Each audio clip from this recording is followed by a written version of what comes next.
اشرح لي صدري ويسر لي أمري واحلل عقدة من لساني يفقهوا قولي.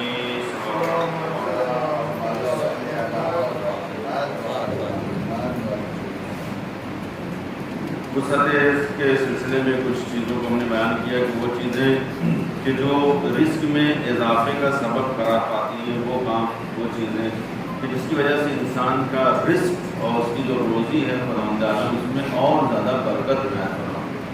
وہ چیزیں وہ عمل وہ کام کہ جس کی وجہ سے رزق میں کمی واقع ہوتی ہے. تقریباً ہم نے کل کچھ چیزوں کی طرف اشارہ کیا تھا. آج وہ کچھ چیزوں کو اور بیان کریں, ایک دو چیزوں کو کہ جس کی وجہ سے خداوند عالم رزق میں اس کے فراوانی کرتا ہے اور اس کے رزق میں اضافہ فرماتا ہے. مثلا احادیث کی روشنی سے اگر دیکھیں تو احادیث میں وارد ہوا ہے کہ اگر کوئی شخص اپنے گناہ کی توبہ طلب کرے, اپنے گناہ کی مغفرت طلب کرے اور توبہ کرنے میں جلدی کرے تو خداوند عالم اس توبہ کرنے کے عوض میں اس کے رزق میں اضافہ فرماتا ہے. یعنی انسان نے کوئی گناہ انجام دیا ہے تو جتنا جلدی ہو سکے وہ اپنے پروردگار کی بارگاہ میں آ کر راز و نیاز کرے, اپنے گناہوں کی مغفرت چاہے اور توبہ کرے. خداوند عالم توبہ کرنے والوں کو بہت زیادہ پسند کرتا ہے. قرآن میں کئی جگہ خداوند عالم نے اشارہ کیا کہ خدا توابین جو ہے جلدی جو ہے ایگری کرنے والے, بہت جلدی جو مطلب جو ہے اپنے گناہ کے پر نادم ہو جانے والوں کو خداوند عالم پسند کرتا ہے, ان کو ان کی مغفرت کرتا ہے, ان کے گناہوں کو معاف کرتا ہے. اس کے عوض میں خداوند عالم ان کے رزق میں اضافہ و فراوانی کرتا ہے. دوسری جو اہم چیز ہے جس کی طرف ہماری توجہ کم ہوتی ہے, گھر کے حالات کو خوشگوار رکھنا. یہ ایک بہت بڑا ٹاپک ہے, لیکن جو ہے بس ایک جملے میں اس کو بیان کریں کہ جس کی وجہ سے انسان کا رزق فراوان ہوتا ہے, اس کے رزق میں اضافہ ہوتا ہے. گھر کا ماحول خوشگوار رکھنا مطلب بیوی بچوں سے جھگڑے لڑائی سے پرہیز کرنا. جس گھر میں بھی جھگڑے لڑائی ہوا کرتے ہیں وہاں پر رحمت اور رزق کے فرشتے جو ہوتے ہیں وہ اسے دور رہا کرتے ہیں. اگر انسان چاہتا ہے کہ اس کے رزق میں فراوانی ہو, رزق میں اضافہ ہو, تو گھر کے اپنے ماحول کو خوشگوار رکھے اور اپنے اہل و عیال سے, اپنے زوجہ سے, اپنے گھر والوں سے حسن سلوک کے ساتھ پیش آئے, اچھے طریقے سے پیش آئے, تاکہ خدا عالم اس عبادت, یہ بھی ایک عبادت ہے, اس عبادت کے عوض میں خدا عالم اس کے رزق کو فراوانی عطا کرے. اور آج آخری ہر چیز اس سلسلے میں کہ تیسری اہم جو چیز ہے کہ جو رزق میں اضافہ کرتی ہے وہ صلہ رحم, اپنے رشتہ داروں کی احوال پرسی کرنا, ان کی خبرگیری کرنا. صلہ رحم کا اگر جو بہت ایزی معنی کریں تو اپنے رشتہ دار عزیز اقارب جو ہیں ان کی احوالگیری کرنا, ان سے پوچھ تاچھ کرنا, ان کے بارے میں خبر رکھنا, یہ بہت اہم مرحلہ ہے. اگر جو انسان ان کی جو ضروریات کو پورا کر رہا ہے, ان سے مل جل رہا ہے, ان کے حالات کو معلوم کر رہا ہے, تو خداوند عالم اس کے عوض میں اس کے رزق میں اضافہ فرماتا ہے. پیغمبر اسلام حضرت محمد مصطفیٰ صلی اللہ علیہ وسلم آپ نے ارشاد فرمایا کہ اگر کوئی شخص کسی کو کھانا کھلا رہا ہے تنگی کی حالت میں جبکہ اس کو ضرورت ہے, تو خداوند عالم اسے اس طرح سے رزق, اس سرعت سے, اس تیزی سے رزق عطا کرتا ہے کہ جیسے انسان کسی اونٹ کے کوہان میں کوئی خنجر کو پیوست کرے اور وہ خنجر سرعت کے ساتھ, تیزی کے ساتھ اس میں پیوست ہو جاتا ہے. رسول اسلام نے ایک تعبیر پیش کی ہے. تعبیر کیا ہے؟ کوہان شتر. کوہان شتر میں ہڈی نہیں ہوتی ہے, کوہان شتر میں گوشت نہیں ہوتا ہے. کوئی بھی جو نکیلی چیز, کوئی بھی خنجر اگر اس میں پیوست کیا جائے فوراً وہ جو ہے اندر داخل ہو جاتا ہے, سرایت کر جاتا ہے سرعت کے ساتھ. پیغمبر اسلام نے فرمایا کہ خداوند عالم اس سے کہیں زیادہ تیزی کے ساتھ, اس سے کہیں زیادہ سرعت کے ساتھ اس کے رزق میں اضافہ کرتا ہے, اس کے رزق کو فراوان کرتا ہے کہ جو تنگی کے حالت میں مومنین اور لوگوں کو کھانا کھلاتا ہے, ان کی ضروریات کو پورا کرتا ہے. ایک دعا جو ہم نے کل بیان کیا تھا, آج ایک دوسری دعا بھی اس سلسلے میں بیان کر دیں. حضرت امام محمد باقر علیہ السلام نے ارشاد فرمایا, آپ سے روایت ہے کہ رزق میں میں زیادتی کے لیے، فراوانی کے لیے ہر نماز فریضہ جو ہے، نماز واجبات، نماز فریضہ کے درمیان سجدے کی حالت میں انسان کو یہ دعا پڑھنا چاہیے. اور اگر یہ دعا پڑھ رہا ہے سجدے کی حالت میں، واجب نمازوں میں، اس کے درمیان میں، تو خداوند عالم اس دعا کے عوض میں اس کے رزق میں اضافہ کرے گا اور فراوانی عطا کرے گا. وہ دعا کیا ہے؟ بسم اللہ الرحمن الرحیم.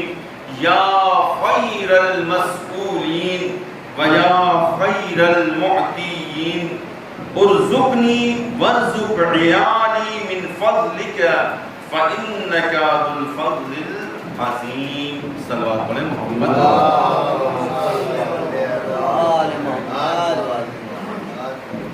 بہرحال مسائل کا جو سلسلہ تھا، ایک مسئلہ آج اسی سلسلے میں بیان کریں. نماز آیات کی گفتگو ہماری چل رہی تھی، کل بہت سے مسائل کو ہم نے بیان کیا تھا.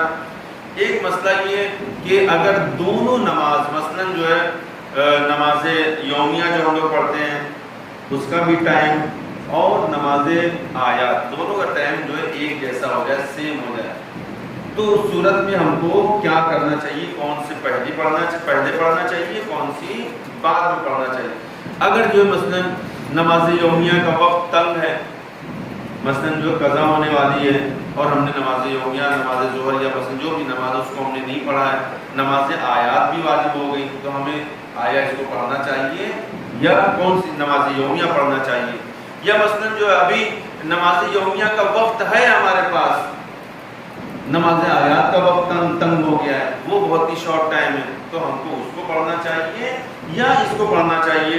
اس کو جو ہے اس مسئلے میں جو 1512 نمبر فتوے میں ہے، آپ نے ارشاد فرمایا کہ اگر یومیہ نماز کے وقت نماز آیات بھی انسان پر واجب ہو جائے اور اس کے پاس دونوں کے لیے وقت ہو، ابھی دونوں کے لیے وقت ہے، اچھا خاصا وقت ہے، تو جو بھی پہلے پڑھ لے کوئی حرج نہیں ہے. مثلا ظہر کا ٹائم تھا، ابھی نماز آیات کا بھی اچھا خاصا ٹائم ہے، اس کا بھی ٹائم ہے، تو دونوں میں سے جو بھی پڑھ لے اس میں کوئی حرج نہیں پڑھ سکتا.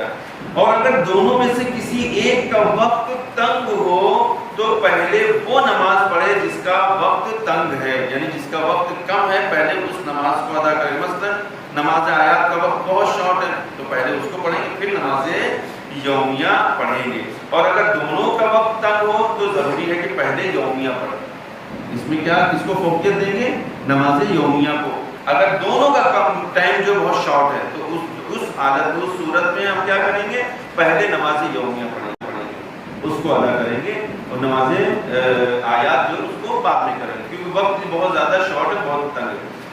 اگر کسی شخص کو یومیہ نماز پڑھتے ہوئے یہ علم ہو جائے، مثلا نماز ظہر میں پڑھ رہا تھا، یہ علم ہو جائے کہ نماز آیات کا وقت بہت تنگ ہے، اس کو یہ علم ہو کہ ابھی نماز آیات کا وقت بہت تنگ ہے اور بہت کم ہے، اور یومیہ نماز کا وقت بھی تنگ ہو، تو ضروری ہے کہ پہلے یومیہ نماز کو تمام کرے اور بعد میں نماز آیات کو پڑھے گا. اور اگر یومیہ نماز کا وقت تنگ نہ ہو، یعنی اگر یومیہ نماز جو ظہر کی پڑھ رہے تھے اس کا وقت تنگ نہ ہو، تو ایسی حالت میں اس نماز کو پہلے توڑ کے پھر پہلے جو کیا نماز آیات، چونکہ اس کا وقت تنگ ہے، اس کو پہلے پڑھیں گے، پھر اس کے بعد نماز یومیہ کو بجا لائیں گے. تو اس طرح سے ہماری نماز ہو جائے گی اور بہتر ہو جائے گی. یعنی کہنے کا مطلب یہ ہو گیا کہ اگر جو ہم کو نماز کے دوران یہ پتہ چلے نماز یومیہ کے درمیان کے جو کیا نام ہے نماز آیات ہم پر واجب ہوگی اور اس کا بھی وقت ہے، تو ہم اس کو کنٹینیو کریں گے، پہلے اس کو پوری کریں گے، اس کے بعد اس کو پڑھیں گے. لیکن یہ علم ہو جائے کہ جو کیا نام ہے اس کا وقت بہت تنگ ہے، تو ایسی صورت میں پہلے جو ہم نماز یومیہ کو وہیں پہ توڑ دیں گے اور پہلے نماز آیات کو پڑھیں گے، پھر اس کے بعد جو نماز یومیہ کو مکمل کریں گے. بہرحال جس کا وقت تنگ ہے اس کو پہلے پڑھنا چاہیے. لیکن اگر دونوں کا وقت تنگ ہو، دونوں کا وقت شارٹ ہو، تو ایسی صورت میں نماز یومیہ کو فوقیت دیں گے، یعنی اس کو پڑھیں گے، نماز آیات کو بہرحال بعد میں ادا کریں گے. صلوات پڑھیں محمد اللهم صل على محمد وآل محمد.